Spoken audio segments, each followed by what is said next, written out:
हरी hard work, hard के मतलब तब या गर्म होता है, ठीक है। वर्क माने काम, यानी वैसा काम जो उसमें गर्मी ज्यादा हो, जिससे गर्मी उत्पन्न होती हो और जो गर्मी उत्पन्न करती हो, उसको हम लोग कहते हैं हार्ड वर्क करते हैं। अब इसमें हार्ड वर्क का क्या है कि any activity that involve open flame spark और heat is known as that work, यानी कि कोई भी कार्य, कोई भी एक्टिविटी, कोई भी क्रिया विधि का अगर हम करते हैं, काम करते हैं, उससे अगर लौ उत्पन्न होता है, चिंगारी उत्पन्न होता है और वो गर्मी उत्पन्न करता है, तो उसको हम क्या कहते हैं, हॉट वर्क करते हैं, ठीक है जी। हॉट वर्क के नाम से जानते हैं। अब क्या कि हॉट वर्क, हॉट कभी भी होता है तो हॉट होने के बाद फायर एक ट्रायंगल बनता है। ट्रायंगल का मतलब त्रिकोण हो जाता है, ट्रायंगल मतलब त्रिकोण होता है, तीन कोणीय बन जाता है। तो आग त्रिकोणीय इसलिए कहा जाता है कि आग कोई ना कोई वजह से पकड़ता है, अकेले नहीं पकड़ता है, उसमें पकड़ने के लिए कुछ ना कुछ उसके वजह होता है। क्या तो वजह हो सकता है, किसी एक किस्म का केमिकल चैन बनता है जो प्रतिक्रिया करता है, रिएक्शन करता है, काम करता है। बिटवीन इसके बीच क्या होता है कि हीट होता है, ऑक्सीजन होता है और फ्यूल होता है। और फ्यूल में वो सारी चीज आ जाता है जो जलने वाला होता है। लकड़ी हो गया, कोयला हो गया, पेट्रोलियम गैस हो गया, या पेट्रोल हो गया, या कोई भी एसिटिलीन गैस हो गया, यानी कि जितने भी जलने वाले पदार्थ होते हैं वो सब फ्यूल में हो जाते हैं, ईंधन में आ जाते हैं। ऑक्सीजन जो कि हमारे पास हमारे वायुमंडल में, एटमॉस्फेयर में 21% नियर अबाउट रहता है लगभग, और उसने हमारे लिए हीट उत्पन्न करने के लिए, ज्वलन उत्पन्न करने के लिए, फायर के लिए अवेलेबल होता है, उसने पकड़ लेता है, ठीक है जी। 21% में से तो 21% पूरे एटमॉस्फेयर में रहता है। अब एटमॉस्फेयर हर जगह फैला हुआ रहता है, जमीन से ऊपर और समताप मंडल के नीचे रहता है, पूरा फैला हुआ रहता है, जहां उसी 21% में से 21% में से आग जलाने के लिए वो पर्याप्त होता है, इनफ होता है, और वो आग आसानी से जला लेता है। तो इसमें कहा जाता है कि अगर इन तीनों में से कोई भी एक ना रहे तो आग नहीं जल सकती है, ठीक है जी। मान लीजिए ऑक्सीजन अवेलेबल है, आपके पास फ्यूल ना हो, फ्यूल ना हो तो आप किस चीज को जलाइएगा, किस चीज को जलाइएगा, नहीं जला पाइएगा।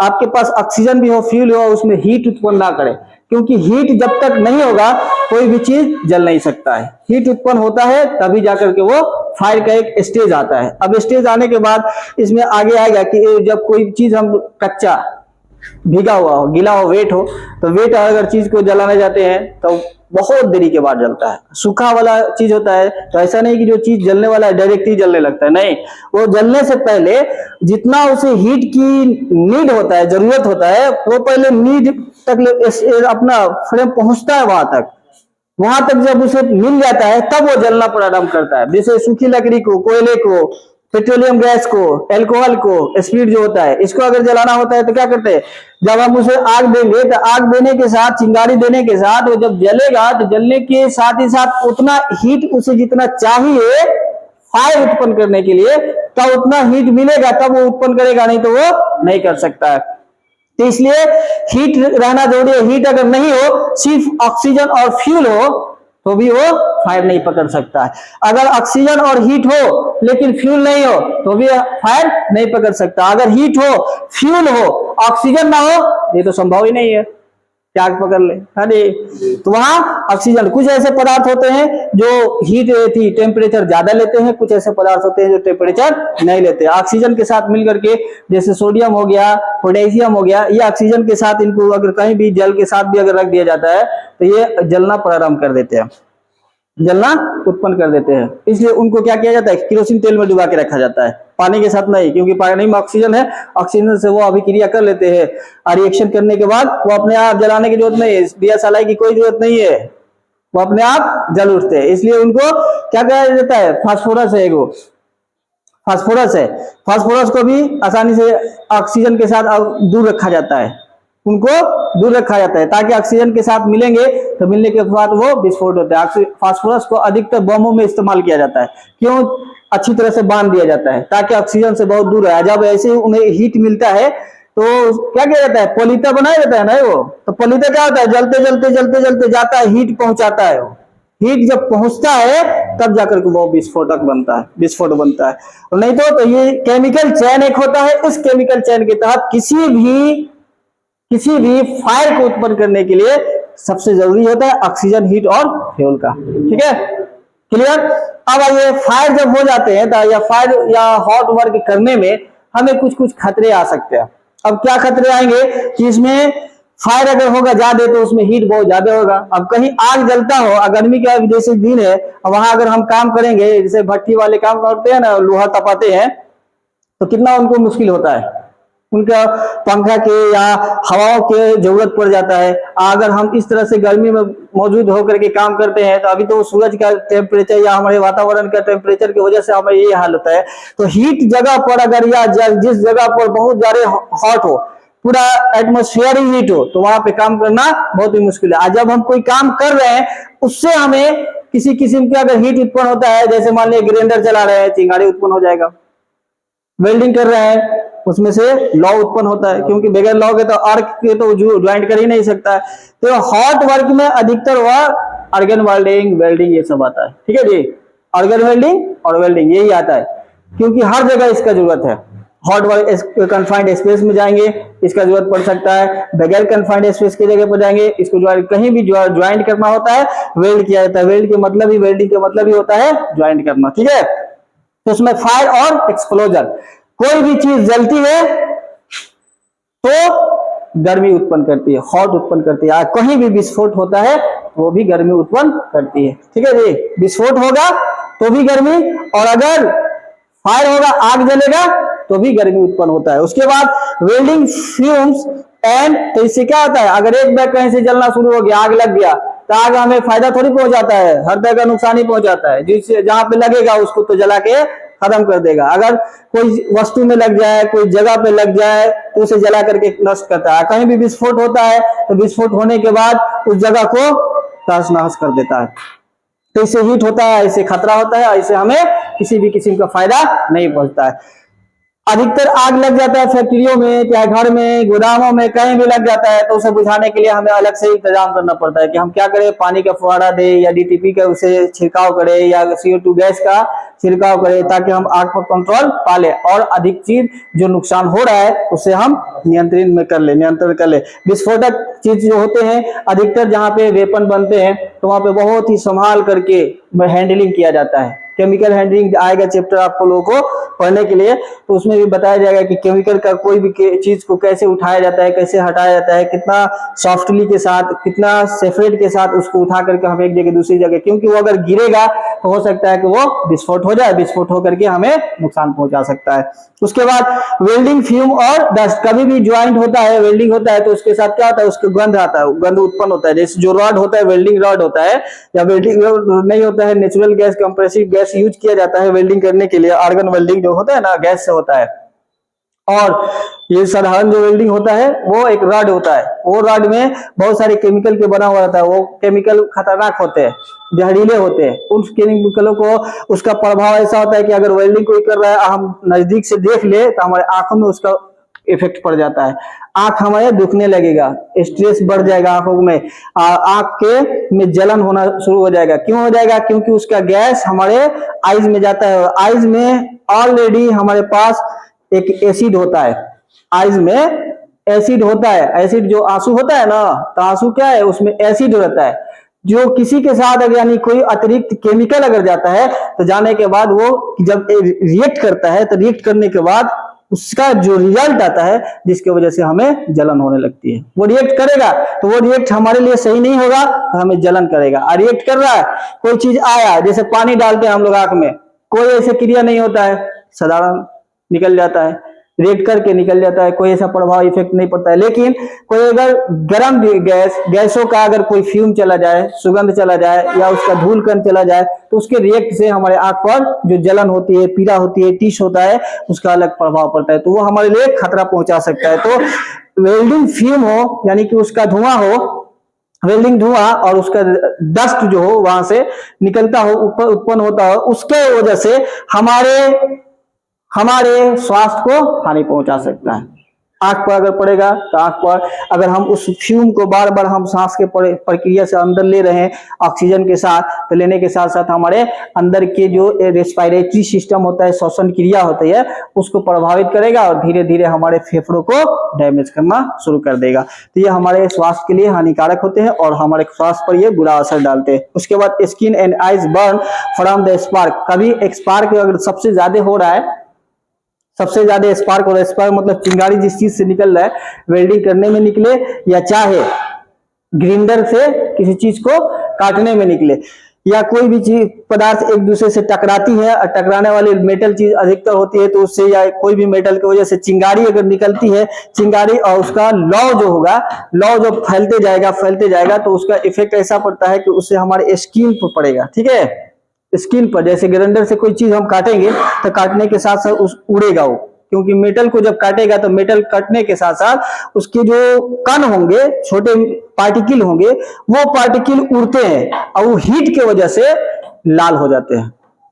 उसमें आग तो है ना जी, कोई भी चीज अगर हम लोहा के काटते हैं ग्राइंडर से तो काटने में क्या होता है, उसमें तो आग हम पहले से नहीं रखे हैं, लेकिन मोशन की वजह से जिस लोहे को हम काट रहे हैं और जिस चीज से हम काट रहे हैं ग्राइंडर ब्लेड में, तो ब्लेड में भी लोहा रहता है, और वो लोहा के साथ अगर टकराएंगे, मोशन के साथ टकराएंगे, तो वो क्या होते हैं, चिंगारी देते हैं। जैसे पत्थर को पत्थर से बहुत तेजी से टकराया जाए तो वो चिंगारी उत्पन्न करेगा, उसी तरह से ग्राइंडर से किसी भी चीज को काटी जाती है तो काटने के बाद वो मोशन की वजह से, यानी कि गतिशीलता की वजह से वो चिंगारी उत्पन्न करते हैं, और उत्पन्न करके वो उड़ेंगे, कभी हमारे स्किन पर आएंगे, कभी हमारे आंख पर उड़ के आ सकते हैं, किसी कपड़े पर आ जाते हैं, तो उससे अगर हमारे स्किन पर जलने के बार बार अगर कोई चिंगारी बार बार आते जाता है तो उस जगह पर उसका इफेक्ट ऐसा पड़ेगा कि उस स्किन को जला देगा, खत्म कर देगा, खराब कर देगा। उसके बाद उसका स्पार्क होगा, तो ये स्पार्क वही चिंगारी होता है। और लौ, अगर कोई चीज जैसे वेल्डिंग कर रहे हैं, वेल्डिंग लौ हमारे हाथों में भी लग जाएगा, या हमारे अगर ग्लव्स नहीं पहन करके यूज करेंगे, हम वेल्डिंग कर रहे हैं, कभी हाथ से हम हाथ पर आ गया या इधर उधर से हो गया, हमारा हाथ ही इधर हो गया, तो उससे हमें हाथ जलने का संभावना होता है और उससे हमें खतरा होता है। तो इसलिए कभी भी वेल्डिंग का अगर काम किया जाता है तो एक तो पहला सेफ्टी होता है कि अपना ग्लव्स पहन लीजिए, दूसरा सेफ्टी होता है अपने आइज को बचाइए, आइज को, अगर उसके धुआं से आपको इफेक्ट पड़ सकता है तो आप मास्क लगा लीजिए। ये तीन को सबसे इंपॉर्टेंट है वेल्डिंग करने के लिए, हॉट वर्क करने के लिए। अपने आइज को बचाना है, अपने नोज को बचाना है, यानी कि नोज के थ्रू हमारे अंदर वो गलत गैस, जो जहरीली गैस है, वो हमारे अंदर ना जाए। जब वो अंदर जाएगा तो हमारे फेफड़ों को डैमेज करेगा और फेफड़े के साथ साथ और भी हमारे पार्ट्स डैमेज होने शुरू हो जाएंगे। उसके बाद तो ये स्किन और आइज दो को सबसे ज्यादा खतरा होता है हॉट वर्क करने में। उसके बाद हीट स्ट्रेस, जब जिस जगह पर गर्म वर्क होने लगेगा, हॉट वर्क होने लगेगा, तब तो कार्य होने में क्या होता है कि गर्मी, जैसे अभी हम लोगों को गर्मी महसूस हो रहा है ना बहुत ज्यादा, यही गर्मी अगर अधिकतर इसी से थोड़ा सा और टेम्परेचर में बढ़ते जाएगा, अभी खुला है तो थोड़ा कम मिल रहा है, यही अगर अंदर जगह में हम बैठेंगे तो बैठने के साथ साथ गर्मी जब ज्यादा होगी तो हमारे दिमाग पे इसका स्ट्रेस पहुंचेगा। कहां पहुंचेगा जी, तनाव होगा तो तनाव क्या करता है, मन को उकताता है, काम करने से उकताएगा, काम करने नहीं देगा, तो मन अजीब हो जाएगा, चिड़चिड़ापन हो जाएगा और आदमी चाहेगा कि अरे ये काम बहुत एकदम बेकार है, ना करे। अब तरह तरह के मतलब गलत दिमाग में आने लगेगा, तो वो क्या होता है, स्ट्रेस होता है। अब वो स्ट्रेस धीरे धीरे हम अगर लेते जाएंगे तो हम चिड़चिड़ापन हो जाएंगे। अब किसी से बात भी करेंगे ना तो अपना बात के अलावा किसी का बात अच्छा ही नहीं लगेगा। ये स्ट्रेस का ये होता है। स्ट्रेस की वजह से आदमी के बहुत सारा इफेक्ट पड़ जाता है, उल्टा इफेक्ट पड़ता है। क्या इफेक्ट पड़ेगा कि अच्छा कोई बात कोई ज्यादा बोलेगा, अब उसका स्ट्रेस के अंदर इफेक्ट पड़ा हुआ रहेगा तो कहेगा बेकार बोल रहा है, बातें नहीं सुनेगा। या अगर उसे कुछ करने को कोई कहेगा, भाई ऐसे ही डांट देगा, नहीं भाई बाद में होगा, अभी नहीं होगा, यानी कि उसके अंदर ऐसी तनाव आ जाएगा जो कंट्रोल नहीं हो पाएगा।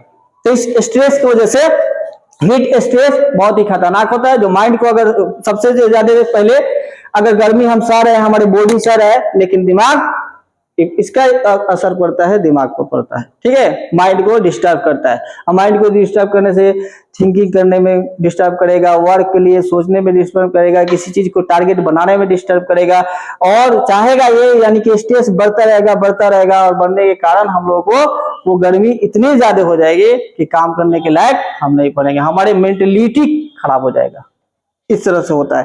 तो हीट स्ट्रेस, अब यही जिस जगह पर अगर मान लो कि वेल्डिंग के कार्य करना है, काम करना है या हॉट वर्क करना है, तो कोई भी अगर हॉट वर्क हो रहा है और वहां पे बहुत ज्यादा अगर गर्मी पड़ रहा है, तो क्या किया जाता है कि पानी का छिड़काव किया जाता है, पानी का छिड़काव, वहां के देखा जाता है ऑक्सीजन का बहाल किया जाता है, और जो हीट है, गैस है, उन गैसों को निकालने की कोशिश किया जाता है कि कोई भी एग्जॉस्ट लगा दिया जाता है, और उस फैन की वजह से गर्म गैसें निकलती जाएगी, और वहां पे आसानी से हॉट वर्क होते रहेगा। और जब इस तरह से अगर हॉट वर्क, ये गर्मी को अगर हम कम नहीं करेंगे और हम उसी जगह पर काम करते जाएंगे, तो करते करते हम इस तरह से हमारा स्ट्रेस का इफेक्ट पड़ेगा कि हम वहीं या तो चक्कर आ जाएगा, या तो हम लोग एकदम कोई ना कोई मिसमाइंड होगा, करना चाहिए कुछ कर देंगे कुछ, क्या भाई, तो गर्मी उसी में कोई एक दूसरे को टोकेगा, तो वो बात बात में झगड़ा कर लेगा, तुमको ये मांग रहा है वो दे रहा है, ऐसे ऐसे वो करना शुरू हो जाएगा, इसका इफेक्ट पड़ता है।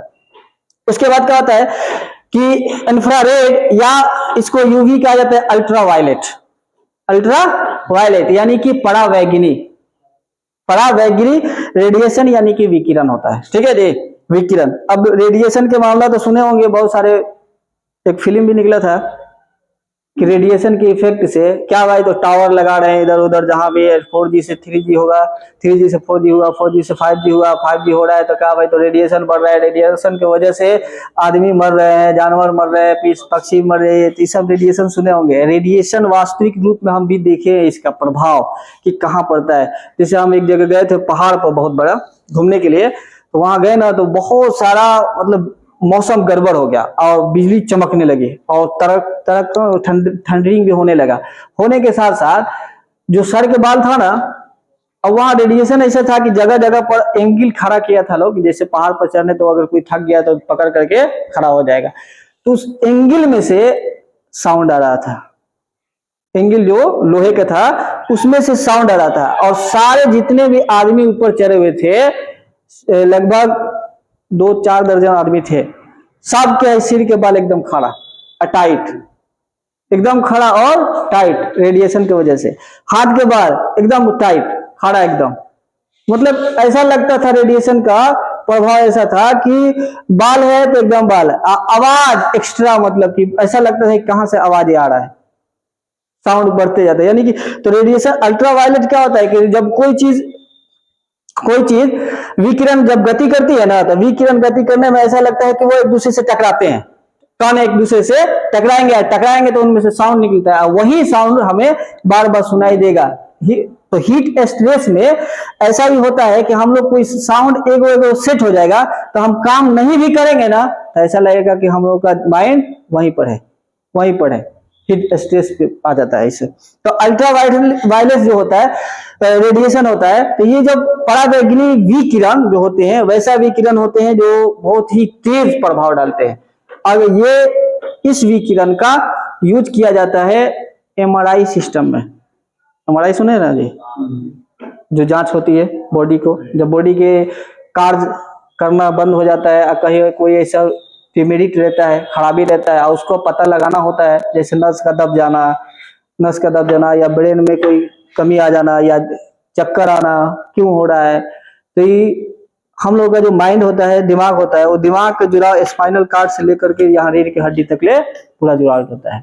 अगर यहाँ इस बीच में कोई भी नस अगर दब भी जाए ना, तो हम लोगों का दिमाग संतुलन हो जाएगा, क्योंकि इसका जुड़ाव डायरेक्ट माइंड से होते हुए स्पाइनल कार्ड जुड़ा हुआ रहता है। और जुड़ा रहने के कारण अगर कोई भी इन बीच में नस गर्दन का अगर दब जाए सोने की वजह से या चोट लगने की वजह से, तो हमें क्या आएगा, सबसे ज्यादा इफेक्ट पड़ेगा कि हमें चक्कर आना शुरू हो जाएगा, कोई भी खड़ा नहीं हो जाएगा, गिर जाएंगे हम लोग। तो उसको पता लगाने के लिए कि भाई कैसा क्या है नस है, तो उसमें एमआरआई कर दिया जाता है। एमआरआई से पता चल जाता है कि कौन सा नस, किधर का नस दबा है, तो पता लग जाने से उसके एक्सरसाइज होती है, एक्सरसाइज से कंट्रोल किया जाता है। तो कंट्रोल जब किया जाता है तो ये अल्ट्रा विकिरण इतना तेज होता है, इतना तेज कि अगर बॉडी पे पड़ता है तो बॉडी पे पड़ने के बाद इस पार से उस पार चला जाएगा, लेकिन कुछ बुझाएगा नहीं कि गया है कि नहीं गया है, कि गया है या नहीं। जैसे हम लोग का फोटो एक्सरे होता है, एक्सरे होता है ना, क्या करते हैं हम लोग, वो अल्फा किरण होता है, यानी कि समझ लीजिए कि सबसे प्रथम स्टेज का विकिरण होता है, प्रथम स्टेज का। उससे थोड़ा ज्यादा बीटा किरण होता है, बीटा, और सबसे ज्यादा गामा किरण, जिसको हम लोग अल्ट्रावायलेट कहते हैं हम लोग। तो इसका इफेक्ट ऐसा होता है कि अगर बार बार इसको हम लेते रहेंगे रेडिएशन से, तो रेडिएशन से आपको इफेक्ट पड़ेगा ये कि आपका तबीयत खराब हो जाएगा, आपका तबीयत खराब है, गर्मी ज्यादा लगने लगेगा। अब जैसे लू लगना सुने हैं ना जी, तो क्या होता है, हीट का प्रभाव होता है, हीट प्रभाव होता है, जिसकी वजह से आपने गर्म तप्त विकिरण आपके ऊपर इफेक्ट डाल दिया, जिसकी वजह से आपको गर्मी बहुत लगने लगेगी, या आपके बॉडी में हमेशा मालूम पड़ेगा कि गर्म धा दे रहा है, ताप दे रहा है।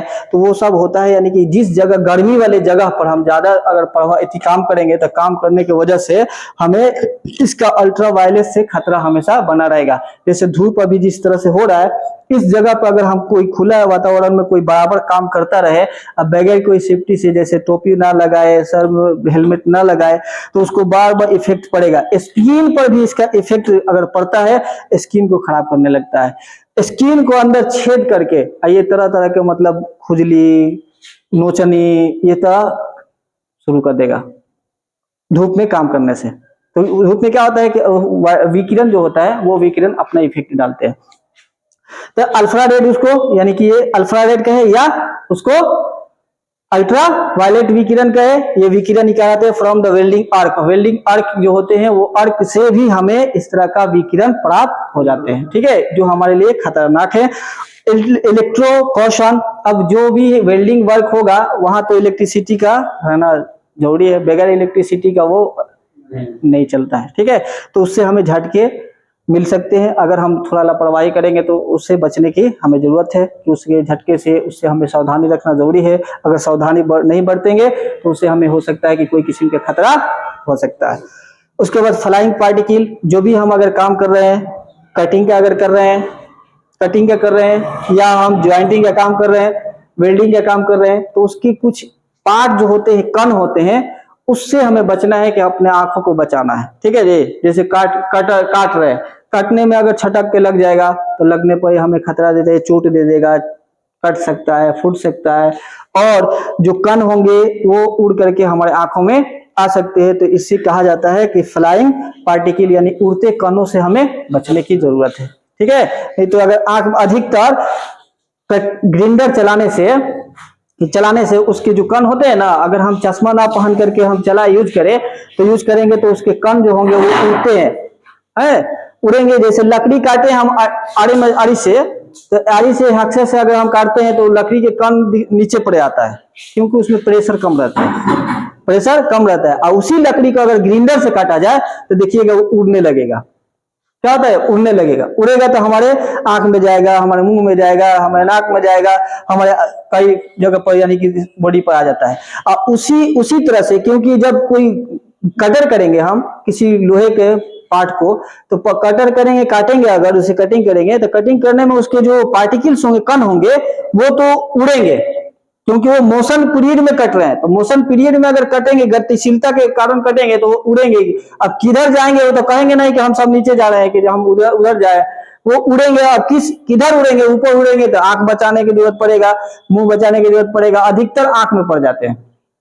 तो आंख के बचाने के जरूरत होता है। कभी भी हम ग्राइंडर यूज करें, चश्मा का यूज जरूर करें। अगर चश्मा नहीं यूज करेंगे, आंख में जाएगा वो कौन, और उसे निकालने के लिए साधारण अब नहीं, डॉक्टर के पास जाना पड़ेगा। जो आइज डॉक्टर होते हैं उन्हीं के पास जाएंगे और वो अच्छी तरह से अपने हिसाब से निकालेंगे, क्योंकि उन्हें हैबिट रहता है।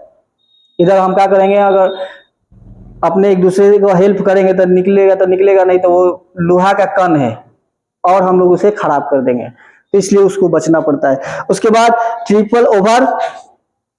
ओवर ट्रायल केबल, अगर कोई भी केबल इधर से उधर हो रहा है तो वो ट्रिप हो जाता है। क्या होता है, यानी कि रुक जाएगा, परिचालन बंद हो जाएगा, या कहीं शॉर्ट कर रहा है, या शॉर्ट करने की वजह से उसमें विस्फोट हो जाए, मशीन जल जाने का खतरा होता है, तो उससे हमें बचने की जरूरत है। ओवर ट्रायल इसको कहा जाता है। उसके बाद फिजिकल इंजरी फ्रॉम ग्राइंडर चलाने से, अगर सही से हम नहीं चलाएंगे तो हमारे हाथ कट सकते हैं, पैर कट सकते हैं, और छटक करके कोई भी पार्ट पर पड़ सकता है। तो हमें देखिएगा कि जैसे हम ग्राइंडर को स्टार्ट करते हैं तो वो बहुत तेजी के साथ स्पीड करता है, किसकी उसमें हैमर लगा हुआ रहता है, ठीक है, हैमर लगा रहता है, और उसका मोटर क्या करता है कि उसे धक्का देता है, धक्का देकर के इतना तेजी से नचाता है उसको कि वो नचाने की वजह से वो काटता है, तेजी से काटता है। तो तेजी से काटने में अगर उसको हम बरियारी से अगर नहीं पकड़ेंगे, तो नहीं पकड़ने की वजह से वो हमारे हाथ से छूटेगा, तो मोशन पीरियड में रहेगा, चालू पीरियड में रहेगा, चालू पीरियड में रहेगा तो हो सकता है कि कोई बगल में हो उसे लग जाए, या हमारे पास ही आ जाए, तो उससे हमारे पार्ट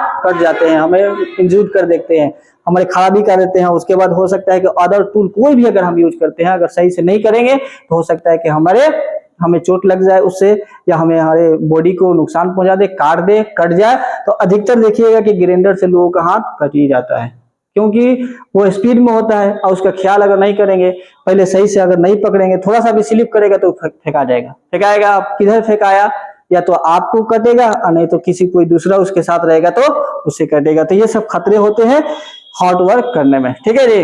हॉट वर्क वही है जो गर्मी उत्पन्न करता हो, लौ उत्पन्न करे, चिंगारी उत्पन्न करे और धुआं उत्पन्न करे, ठीक है जी।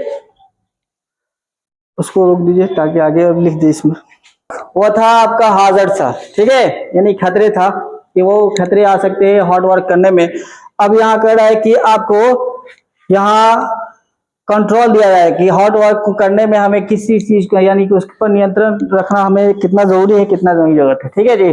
जरूरत होता है, यानी कि नियंत्रण अगर नहीं रखेंगे, उस पर अपना काबू नहीं रखेंगे, तो हम जब भी करेंगे खतरे का सामना करना पड़ेगा। तो खतरे से बचने के लिए हमें नियंत्रण उपाय रखना एकदम जरूरी होता है। तो उसके लिए क्या कर रहा है कि डॉक्यूमेंट्स कराना जरूरी है। अब क्या है कि भाई परमिट टू वर्क, जिस जगह पर हॉट वर्क करना है, तो हॉट वर्क करने में हमें ये देखना है कि उस जगह पर उसका परमिशन पहले ले लेना है कि इस जगह पे हम जा रहे हैं। कोई भी परमिशन लेके जाएंगे तो उसका रिस्क कवर करने वाला हमारे पीछे जो परमिशन दिया है वो रिस्क कवर कराएगा। अगर नहीं परमिशन लेके जाएंगे, अपने मनमानी से जाएंगे, या कोई अपने मनमानी से कर रहा है, तो उसके लिए कोई रिस्क कवर नहीं होता है। तो उसके लिए परमिट टू वर्क करना, कार्य की अनुमति रहना एकदम जरूरी है। कार्य की अनुमति है, आप जाइए, ठीक है जी।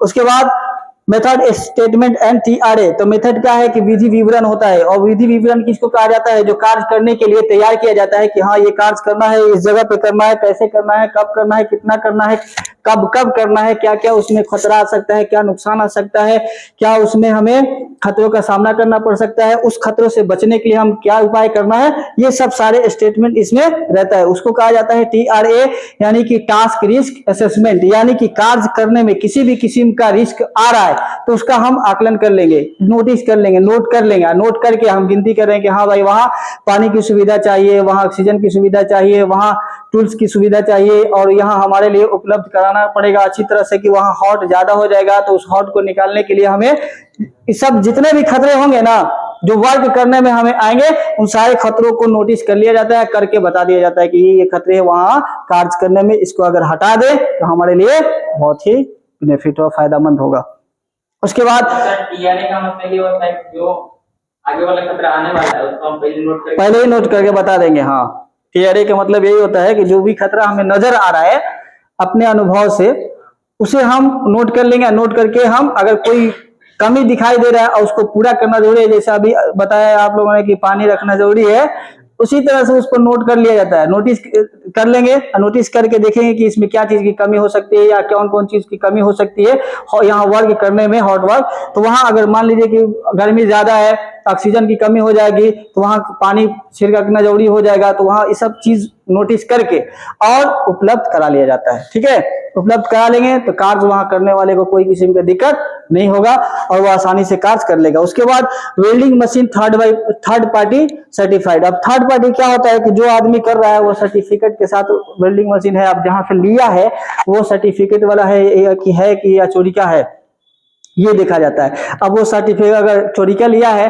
तो हो सकता है कि वो कार्य करते करते खराब हो जाए, या जल जाए, या वो विस्फोट हो जाए, कोई भी उसमें खराबी आ सकती है, उसका जांच कर लिया जाता है कि ये लिया है तो कहाँ से लिया है, कि इसका कैपेसिटी क्या है, इसका कौन सा कंपनी बनाई है, वो कंपनी बनाती है तो सही बनाती है या नहीं, सही बनाती है या नहीं, उस कंपनी का बना हुआ जो भी हमारे पास टूल्स है वो सही है कि नहीं, इसीलिए उसका सर्टिफाइड रहना यानी कि कागज रहना जरूरी होता है। तो ये सब ये इंटरनली बात होता है, ठीक है। अब जैसे हम करने जा रहे हैं, कहीं लेकर के वेल्डिंग मशीन लेके जा रहे हैं, तो लेके जाके जाएंगे तो काम करवाने वाला या उस पर इंचार्ज ही जांच करने वाला वो देखेगा कि हाँ भाई आपने वेल्डिंग मशीन लाया है, उसका प्रूफ है कि नहीं है, तो ठीक है, नहीं है तो भाई आप कहाँ से आए हैं, किधर से आए हैं, कौन भेजा है आपको, किधर से आए हैं। अब सेकेंड हैंड ले जाए उसका भी तो कागज होता है ना, गाड़ी सेकेंड हैंड लेते हैं आपका कागज होता है कि नहीं, ऐसा तो नहीं कि सेकेंड हैंड लिए था कागज उसके पास जितना हम एक्सीडेंट करेंगे उसके हिस्सा में जाएगा, है जी। सेकेंड हैंड अगर कोई भी ले रहा है कोई चीज तो वो तो आजाद है, लेकिन कागज बेचने वाला अगर अपने सामान को बेच रहा है तो कागज दे देता है कि भाई आज के बाद मेरे टोटल रिस्क आपके जिम्मे, आप कोई भी ऐसी घटना घटित करेंगे, एक्सीडेंट करेंगे, सारी जिम्मेवारी आपकी होगी, मेरी नहीं होगी। तो वही चीज होता है कि वेल्डिंग मशीन यानी कि प्रूफ होना चाहिए, वेल्डिंग मशीन का प्रूफ होना चाहिए कि वो खरीदा हुआ है, सही है कंपनी का या गलत कंपनी का है, यानी कि खराब प्रोडक्ट करने वाली कंपनी का है या बहुत ही मजबूत स्ट्रॉन्ग प्रोडक्ट करने वाले कंपनी का है, किसका है, इसका हो जाता है। ये डॉक्यूमेंट्स में सिर्फ डॉक्यूमेंट्स जांच किया जाता है, ठीक है, हॉट वर्क में। हो सकता है कि जिस कंपनी के लिए हम काम कर रहे हैं उसी के द्वारा दिया हुआ ये टूल्स है, तो फिर उसको देखिए हम अगर वो भी सर्टिफाइड रहेगा कोई कंपनी आप काम नहीं ना करेंगे, नहीं, हम काम आप काम नहीं करेंगे, आप जांच करेंगे, आप जांच करेंगे, काम करने वाला दूसरा व्यक्ति होता है। आज जैसे गए खरीदने के लिए जाएंगे कि हाँ हमारे कंपनी को वेल्डिंग मशीन की जरूरत है, आपको कंपनी में भेज दिया जाएंगे, आप देखेंगे कि हाँ भाई इसका स्लिप देखेंगे, ये कंपनी कहाँ से है भाई, तो दुकानदार आपको परिचित कराएगा, परिचित कराने के बाद आप थोड़ा सा जैसे आप मिसमाइंड होइएगा या आप थोड़ा सा सोचिएगा, विचारिएगा, सोचिए विचार करके हाँ ये, या आपको कंफ्यूजन होगा तो पूछिएगा कि इस कंपनी का है, कौन सा इसमें होगा। अगर आप जानते हैं तो उसको पहले ही सिलेक्ट करेंगे, जैसे आप मोबाइल के दुकानों में जाते हैं तो जाने के बाद सेलेक्ट करते हैं ना कि ना जी हाँ ये वीवो वाला बढ़िया है कि ये माइयार वाला बढ़िया है या आपका रियलमी बढ़िया है, ओप्पो है, कौन बढ़िया है। तो जब आप उसका पहले ही से जानते हैं तो बोलेंगे जाके दुकान में कि वही वाला दीजिए, और जब दुकान आप नहीं जानते हैं दुकानदार दिखाएगा तो आपको थोड़ा कंफ्यूज होंगे ना कि हाँ इसमें बढ़िया कौन होता है, अच्छा कौन होता है। जब दुकानदार बताएगा तो आपको डाउट होगा कि नहीं दुकानदार कह रहा है जो सही होगा कि नहीं होगा, तो आप पूछेंगे इधर उधर, पूछेंगे ना जी कौन वाला ले ले, तो दुकानदार क्या बोल रहा है, तो ऐसे बोल रहा है, आप क्या बोल रहे हैं, तो हम तो वही तो पूछ रहे हैं कि हम क्या करें, कौन सा ले। तो अगला व्यक्ति अगर परिचित है तो वो बताएगा, नहीं तो दुकान से हम दुकान के भरोसे बोले रहे तो दुकान से उधार से पूछते हैं क्या जी कि ये चलेगा कि नहीं, ये काम अच्छा करता है कि नहीं, ये सही से टिकेगा कि नहीं, ये सब पूछते हैं ना जी। वही बात इसमें होता है कि थर्ड पार्टी यानी कि कोई भी अगर काम ले रहे हैं तो उसका डॉक्यूमेंट्स देखना जरूरी होता है। डॉक्यूमेंट्स अगर है तो हम उसे कभी अगर रिप्लेस करना भी पड़ेगा, जैसे ले गए कार्य करने के लिए खराब हो गया तो खराब हो जाएगा तो उसे हम बदलेंगे ना, अगर सर्टिफिकेट उसका हम नहीं लिए, स्लिप नहीं लिए, अब दुकानदार मशीन का स्लिप ना दे बल्कि अपना स्लिप दे तो उसका वैल्यूएबल हो गया, हो ना। और जो भी मशीन टूल्स लेते हैं टूल्स पर टोटल रहता है कि ये कंपनी का है, ये कंपनी है, टूल्स पर एक पुट सिग्नल जो होता है वो अपना साइनेज अपना चिपका के देती है, टैग लाइन लगा के देती है। टैग लाइन प्रचार करने के लिए हर टूल्स पे रहता है, देखिएगा कोई भी टूल्स खरीदिएगा आप लोग तो उस पर रहता है फलाना कंपनी, हॉल्ट का कंपनी, डिवाल्ड कंपनी, हर कंपनी कहाँ के है तो वो दिया रहेगा तो ठीक है, या नहीं तो आप सर्च कीजिए। तो कंपनी का उस पर रहता है नाम, क्योंकि उसमें टैग लाइन लगा रहता है। टैग लाइन लगाने से कंपनी को फायदा होता है कि भाई जो आदमी खरीदेगा प्रचार करेगा कि हाँ ये फला कंपनी का, फला कंपनी का। तो इसमें क्या किया जाता है कि थर्ड पार्टी का सर्टिफाइड होना एकदम जरूरी होता है कि आप सही है, आपके पास डॉक्यूमेंट्स है या आपके पास नहीं है। अब जाएंगे थर्ड पार्टी के लिए, यानी कि आप काम करने जाएंगे तो देखेंगे, पूछेगा कि आपके पास परमिट टू वर्क है, तो दिखाएंगे हाँ परमिट टू वर्क है, हमारे पास अलाउमेंट मिला है, यानी कि अलाउ मिला है तभी हम काम करने आए हैं, नहीं मिला रहता तो हम नहीं आते। अगर नहीं मिला आए जाएंगे तो लौटा देगा आपको कि जाइए पहले अनुमति लेके आइए तब आप कीजिए। उसके बाद जैसे मान लीजिए कि आप जा रहे हैं, जेसीबी मंगा लिए, भाड़ा पर रोड करवाने लगे तो 17 आदमी पूछेगा बिना प्लांट के आप कंपनी कहाँ से लेके आ गए? हाँ जी, पूछेगा ना जी कि बिना प्लांट के आप कंपनी कहाँ से ले आ गया, क्यों खुदाई कर रहे हैं, क्यों इसको हटा रहे हैं, ये सब पूछने पर वो आप ऑब्जेक्ट करेगा वो। तो उसके लिए वेल्डिंग मशीन थर्ड पार्टी यानी कि सर्टिफाइड होना चाहिए, उसका डॉक्यूमेंट होना चाहिए। उसके बाद कह रहा है कि water welder and fire watcher should be third party certified, यानी कि जो काम कर रहा है, हाँ जी, जो काम कर रहा है और जो आग के साथ देखने वाला है, उन दोनों को सर्टिफाइड करना पड़ेगा कि हम यहाँ काम करने जा रहे हैं, हम यहाँ काम करने जा रहे हैं, यानी कि हॉट वर्क करने जा रहे हैं, हम वेल्डिंग के काम करते हैं, हम इस जगह पर कार्य करने जा रहे हैं। तो ये क्या होता है कि सर्टिफाइड हो जाते हैं आप यानी कि अपने तरफ से एक्सेप्ट कर लिए, एग्रीमेंट बना लिए कि हाँ इस जगह पर अगर हाइट पर जा रहे हैं तो हम अब एग्रीमेंट कर लेंगे, हाँ हमने सिग्नेचर कर दिया, मतलब कि हम हाइट पर जा रहे हैं, काम करने में सक्षम है, जा रहे हैं। तो ये सब क्या होता है, डॉक्यूमेंट्स काम होता है, ठीक है। तो वो अनुमति ले लिया या उस पर प्रेशर नहीं ना है, वो सिग्नेचर कर दिया, तो ये हो गया कि हाँ अगर वो गया, उसको कोई दिक्कत हुआ तो उसका भाई तो हाँ वो अपने मर्जी से गया है, अपने मर्जी से वो करता है, इसलिए वो गया है। अगर नहीं है जबरदस्ती जाएगा तो क्या भाई आपने सिग्नेचर उससे कराया था तो नहीं, अब जितना बढ़ा है, जितना उसको नुकसान हुआ है आप अपनी तरफ से भरपाई करेंगे। तो ये होता है उसका थर्ड पार्टी, यानी कि एग्रीमेंट हो जाता है कि वो स्वेच्छा से गया है कि अस्वेच्छा से गया है, तो उसके लिए सिग्नेचर करा लिया जाता है। जैसे डॉक्टर जाते हैं, आप लोग ऑपरेशन कराने के लिए जाएंगे डॉक्टर के, तो क्या करता है कि वो एग्रीमेंट पेपर पर साइन कराता है, क्यों भाई, कि आप अपने स्वेच्छा से ऑपरेशन कराने के लिए इजाजत दे रहे हैं, हमने जबरदस्ती आपको बुला करके नहीं किया। हालांकि बुलाता है वही कि आइए ऑपरेशन करना है, आइए ऑपरेशन करना है, लेकिन जाने के बाद वो एक पेपर देता है कि आप इस पर सिग्नेचर कीजिए कि हम स्वेच्छा से यानी अपनी इच्छा से आप अपना ऑपरेशन करवाने आए हैं। या वो अगर नहीं है गार्जियन से कराएगा कि हाँ अपने स्वेच्छा से हम इनका ऑपरेशन करा रहे हैं। तो वो क्या होता है कि एग्रीमेंट एक हो जाता है, ठीक है, ताकि आप उस जगह पर हॉट वर्क करने जाएंगे, आपको कोई भी अगर इंजर्ड हो गया, कोई भी एक्सीडेंट आपके साथ हो गया, तो अब वो क्या करेगा कि अगर इंजर्ड रहेगा तो वो देखेगा कि हाँ ये अपने काम करता है, गया है, तो इसके लिए अब कंपनी जो चाहेगी उपलब्ध कराएगी, और कंपनी अगर नहीं चाहे तो वो अलग बात है, ठीक है, लेकिन कंपनी दे देती है कुछ ना कुछ। उसके बाद एरिया, अब कहाँ पे कार्य होता है, कह रहा है कि रिमूव ऑल द कंबस्टिबल कहा जाता है जलने वाले पदार्थ को, दहनीय पदार्थ, और फ्लेमेबल कहा जाता है ज्वलनशील पदार्थ को, यानी कि जो चीज लेट से जलता है वो कंबस्टिबल है, और जो चीज जल्दी जल जाता है वो फ्लेमेबल है। फ्लेमेबल मतलब पेट्रोलियम, पेट्रोल है जल्दी जलता है, लिक्विड पेट्रोलियम गैस जल्दी जलता है, कंप्रेस्ड गैस सीएनजी जल्दी जलता है, एसिटिलीन जल्दी जलता है, स्पिरिट जल्दी जलता है, तो ये सब आ जाता है फ्लेमेबल में, ठीक है। और जो चीज लकड़ी, कोयला, केरोसिन तेल के बाद पॉलिस्टर, कपड़ा, ये सब जितना भी होता है ना, ये टोटल कंबस्टिबल होते हैं, ठीक है।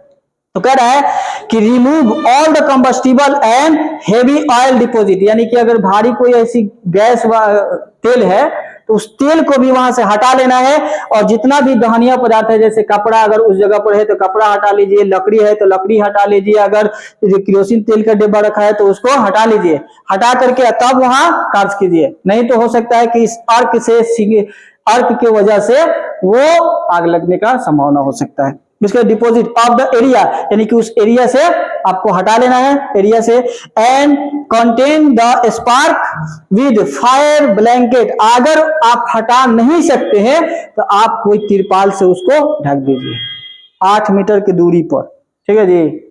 जहां कार, जैसे यहाँ कार्य कर रहे हैं तो हम 8 मीटर की दूरी पर उसको तिरपाल से पूरी तरह से ढक देंगे, ठीक है। ढक देंगे तो उस पर कोई किस्म का स्पार्क नहीं जाएगा, अगर ज्यादा हीट उत्पन्न हो रहा है या लौ हो रहा है तो उस लौ का इफेक्ट वहां तक नहीं जाएगा, ठीक है, उससे बचा रहेगा। उसके बाद करें कि all the valve, drain and canals, अगर कोई ज्वलनशील तिरपाल है जिसके वजह से चिंगारी मिलेगा और जल जाएगा, या वहां पे अगर कोई ड्रेनेज, कोई पाइप वगैरह है या बहाव है, तो वहां पर उसका वाल्व को अच्छी तरह से हम बंद कर देंगे। अब बंद कर देने के बाद कर रहा है कि वेयर पॉसिबल फ्लेमेबल, अगर वहां से फ्लेमेबल है, जैसे गैस सिलेंडर ही कहीं रखा हो, कहीं गैस सिलेंडर है या गैस सिलेंडर का कनेक्शन ही गुजरा हुआ हो, तो उसको क्या कहता है, उसके वाल को सही से हम क्या करेंगे, ढक देंगे, वाल को उसको सही से हम ढक देंगे। और ढक देने के बाद शुड बी कवर्ड, यानी कि 15 मीटर रेडियस। रेडियस क्या होता है कि जैसे जिस एरिया पर हम काज करेंगे तो इसका 15 मीटर रेडियस का मतलब कि इसका इतना एरिया पूरा खाली रहना चाहिए, ठीक है जी। 15 मीटर एरिया छोड़ करके हम पूरा कहीं भी जगह रखेंगे, कोई भी चीज रखेंगे तो वहां उसका हीट का, हॉट का, स्पार्क, फ्यूम, इस सब का इफेक्ट नहीं पड़ेगा और उसको ढक देंगे। उसके बाद क्या कर रहा है कि frequent gas testing should be done 15 metre radius में, और इसी 15 मीटर रेडियस के अंदर में बार बार आप गैस टेस्ट कर लीजिए, यानी कि कोई खतरनाक गैस तो नहीं उत्पन्न हो रहा है वेल्डिंग करने में, कोई जहरीला गैस तो उत्पन्न नहीं हो रहा है, उसको बार बार, या हीट बहुत ज्यादा तो नहीं हो रहा है जिसकी वजह से हमें चक्कर आ जाए, हम उसके स्ट्रेस हमारा बढ़ जाए, ये सब जांच कर लेंगे। तो जांच कर लेने से बाद मतलब रुक रुक करके जांच कर लेना है, थोड़ा काम किए, स्ट्रेस ज्यादा है, गर्मी ज्यादा रहा है, रोक लेंगे, रोक करके उसके बाद हम टेस्ट कर लेंगे। टेस्ट करने के बाद एक डिवाइस आता है, ठीक है, ये एक किस्म का डिवाइस आता है, यंत्र आता है, और ये क्या होता है कि वहां साथ में रखेंगे, स्टार्ट करेंगे, जैसे स्टार्ट करेंगे वो सिग्नल देना शुरू कर देगा। सिग्नल देना शुरू करेगा तो समझ जाइए कि थोड़ा ज्यादा इसमें गैस है। उसके बाद पानी वानी का छिड़काव कर देंगे, फिर उसके बाद टेस्ट करेंगे, मालूम हो जाएगा। सिग्नल नहीं देगा, सिग्नल अगर नहीं दिया तो समझिए कि कार्य करने के लायक है। एक छोटा सा डिवाइस आता है, जो स्टार्ट करेंगे वो सिग्नल देना शुरू कर देगा कि हाँ यहाँ पे हीट गैस बहुत ज्यादा है। उसके बाद variation the area and put signage, जिस जगह पर हम काम करेंगे उसको काम करने के लिए क्या करेंगे, घेर देंगे, ब्रिगेड लगा देंगे। ब्रिगेड लगा देंगे कि आवागमन बंद कर देगा, रोड पर है या किसी के परिचालन है, आने जाने का है कोई रास्ता, तो उसको हम ठप कर देंगे और अपनी सेफ्टी में कर लेंगे। और वहां पे साइन लगा देंगे कि यहाँ पे हॉट वर्क हो रहा है या वर्क हो रहा है या कार्य प्रगति पर है। बहुत सारा साइन बनता है वाक्य के साथ, वर्ड के साथ। उस वर्ड को लिखा हुआ साइन बोर्ड रख देंगे ताकि लोग समझ जाए कि यहाँ काम हो रहा है। उसके बाद कह रहा है कि wet the area with water and pressurised fire water.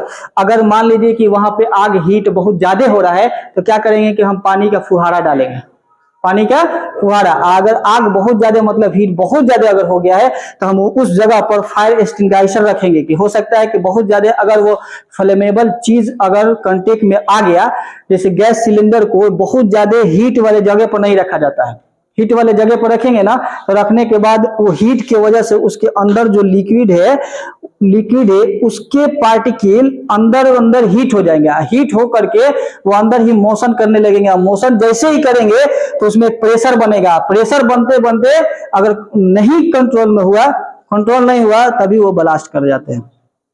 देखिएगा कि चलत गाड़ी में सिलेंडर ब्लास्ट कर गया तो क्या होता है कि अंदर वो हीट का कंटेक्ट हो जाता है। कंटेक्ट होता है तो अंदर पहुंचता है।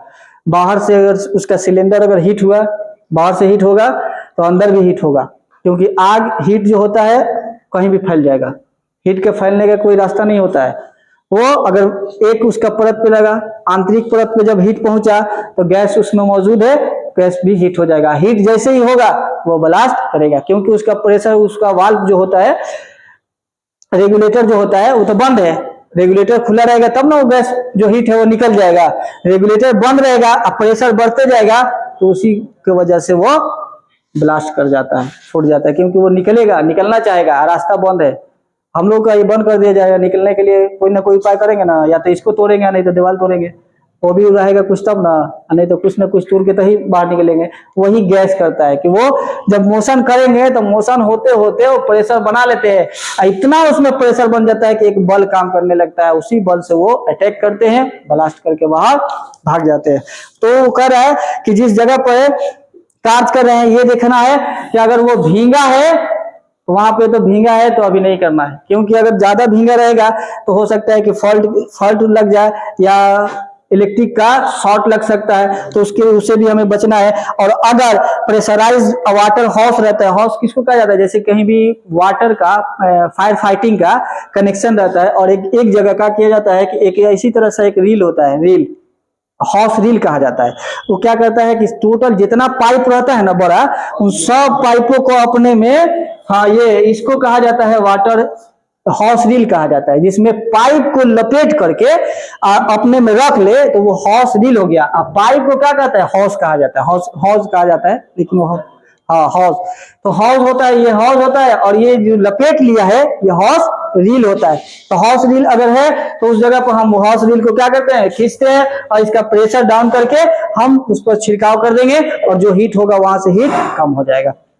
उसके बाद certified and valid fire extinguisher should be there. अब जहां भी हॉट वर्क होता है वहां पे हमें सर्टिफाइड रूप से फायर वाले को यानी कि अग्निशमन को रखना जरूरी है, जो हमें इजाजत मिला है।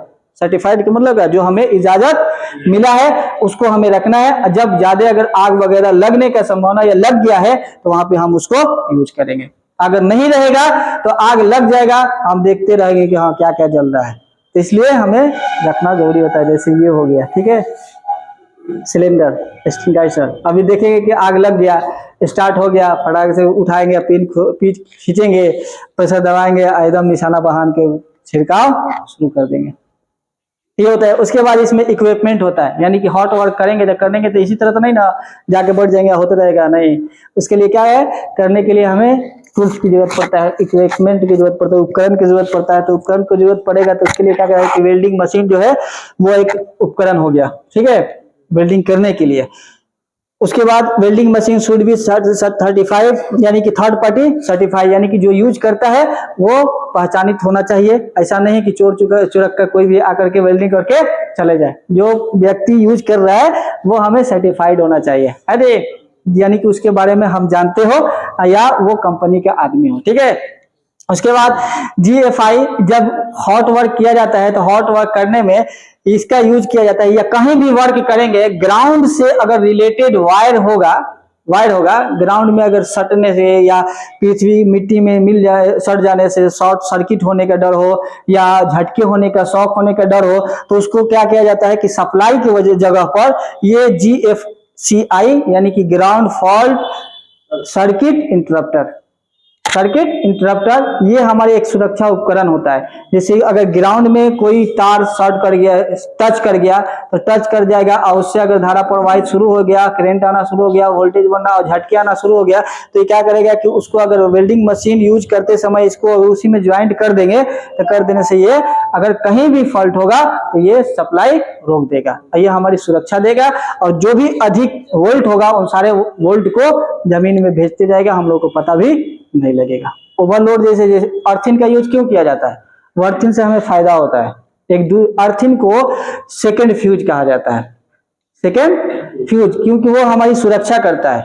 वो हमारे उपकरणों को फ्यूज क्या करता है, हमारे उपकरणों को सुरक्षा देता है, हमारे यंत्रों को सुरक्षा देता है, जो मशीनरी हम यूज करते हैं उसको सुरक्षा देता है। और अर्थिंग क्या करता है कि जितना भी अधिक वोल्ट होता है, एक बैग जो जैसे यूज होते होते बढ़ जाता है, तो बढ़ जाने की वजह से जिसका डर रहता है कि या तो हम फ्यूज MCB ट्रिप हो सकता है, या अगर MCB नहीं ट्रिप हुआ और वो बढ़ते गया, अपना लाइन लेंथ लेते गया, तो जितना अधिक आएगा वो सब के सब नीचे जमीन में भेजते जाएगा, आते जाएगा, उसको भेजते जाएगा। इसीलिए अर्थिंग का यूज किया जाता है। अर्थिंग से यही फायदा होता है कि अधिक वोल्ट जब भी बढ़ेगा सप्लाई में, तो वो अधिक वोल्ट जितना भी बढ़ेगा हमारे यूज से अवेलेबल जितना भी होगा उन सब को धीरे धीरे वो भेजते जाएगा, जा या नीचे जा, हमें पता भी नहीं लगता है।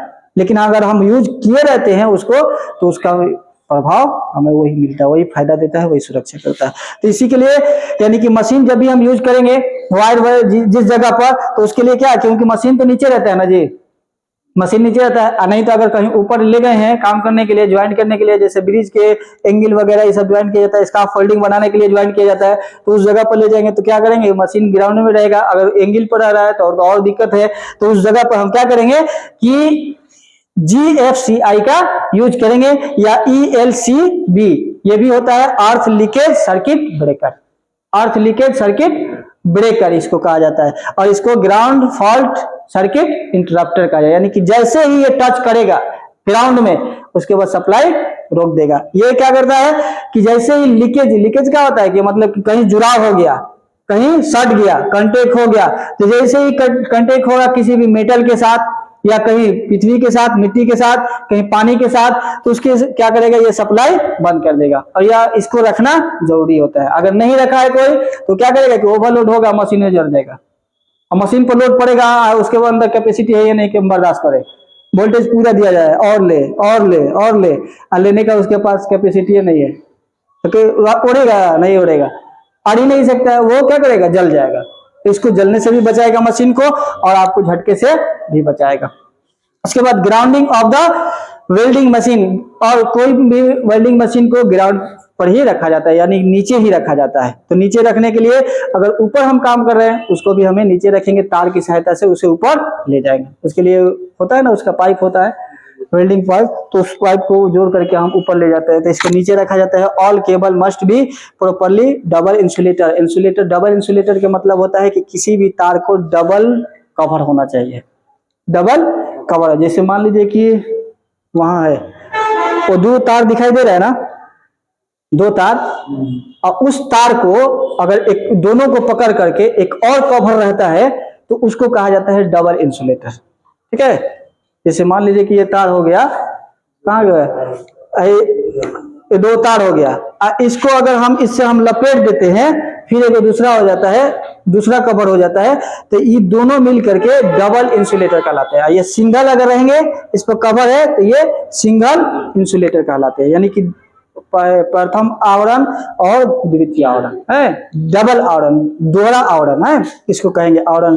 तो इससे क्या होता है कि इंसुलेटर हमारे लिए कंडक्टर नहीं होते हैं, कंडक्टर नहीं होते हैं, हमारी सुरक्षा देते हैं। तो डबल इंसुलेटर अगर रहेगा तो तार मजबूत रहेगा, हमें किसी किस्म का फॉल्ट होने का, कटने का डर नहीं। अगर कटेगा भी, ऊपर वाला कटेगा, अंदर वाला बचा रहेगा।